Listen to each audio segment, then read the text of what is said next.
السلام علیکم ورحمۃ اللہ وبرکاتہ۔ محترم ناظرین، روزے کی حالت میں کچھ کام ایسے ہیں کہ جن کا کرنا مکروہ ہے، ناپسندیدہ ہے، لیکن اس سے روزہ نہیں ٹوٹتا۔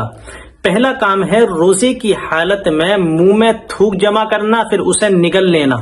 اس سے روزہ مکروہ ہو جاتا ہے۔ یہ کام روزے کی حالت میں اچھا نہیں ہے، اس سے پرہیز کرنا چاہیے، لیکن اس سے روزہ نہیں ٹوٹتا ہے۔ دوسری چیز ہے روزے کی حالت میں بلا کسی عذر کے کسی چیز کا چکھنا یا چبانا، پھر اسے تھوک دینا، اس سے بھی روزہ مکروہ ہو جاتا ہے۔ ہاں، اگر کوئی عذر ہے، مثلا کسی عورت کا شوہر غصے والا ہے،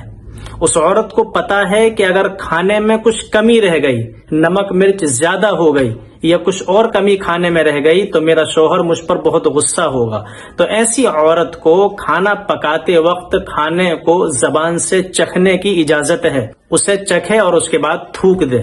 اگر اس کو نگل لیا تو پھر روزہ ٹوٹ جائے گا۔ یہ اسی طرح چھوٹا بچہ ہے اور اسے کھانا چبا چبا کر کھلانا پڑتا ہے، اور اس روزے دار عورت کے علاوہ کوئی بے روزہ شخص وہاں نہیں ہے جو اس بچے کو چبا چبا کر کھانا کھلا دے، تو ایسی عورت بھی اس بچے کو روزے کی حالت میں کھانا چبا چبا کر کھلا سکتی ہے، لیکن یہ خیال رہے کہ اس کھانے کے ذرات اپنے پیٹ کے اندر نہ جائیں۔ اگر وہ کھانا اپنے پیٹ میں چلا گیا تو پھر روزہ ٹوٹ جائے گا۔ تیسری چیز ہے روزے کی حالت میں ٹوتھ پیسٹ کا استعمال کرنا، یعنی کوئلے کے ذریعے یا کسی اور منجن کے ذریعے دانتوں کو ملنا،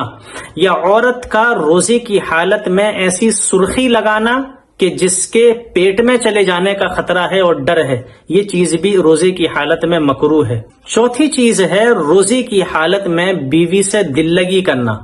یعنی اگر یہ ڈر ہو کہ میں بیوی سے دل لگی کروں گا یا اس سے ہنسی مذاق کروں گا یا بوس و کنار کروں گا تو انزال ہو جائے گا، منی نکل جائے گی، یا جماع میں پڑ جانے کا ڈر ہے، تو ایسی صورت میں روزے کی حالت میں بیوی سے دل لگی کرنا یہ مکروہ ہے، اور اگر جماع کا یا انزال کا ڈر نہیں ہے تو پھر مکروہ بھی نہیں ہے۔ اسی طرح روزے کی حالت میں بہت زیادہ محنت و مشقت والا کام کرنا،